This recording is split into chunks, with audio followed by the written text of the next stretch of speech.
இருக்கு. அதில் உட்காந்து இறங்க அப்படியே பார்த்து அங்கிட்டு முள்ளு முள்ளு பக்கிட்டே இலை பாருங்க பாருங்க பாருங்க எல்லாம் வைத்து பழப்புக்கு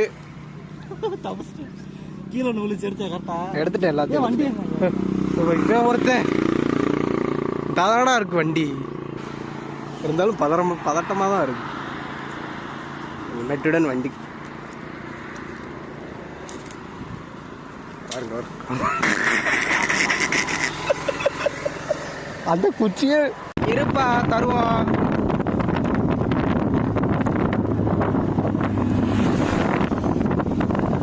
இந்தா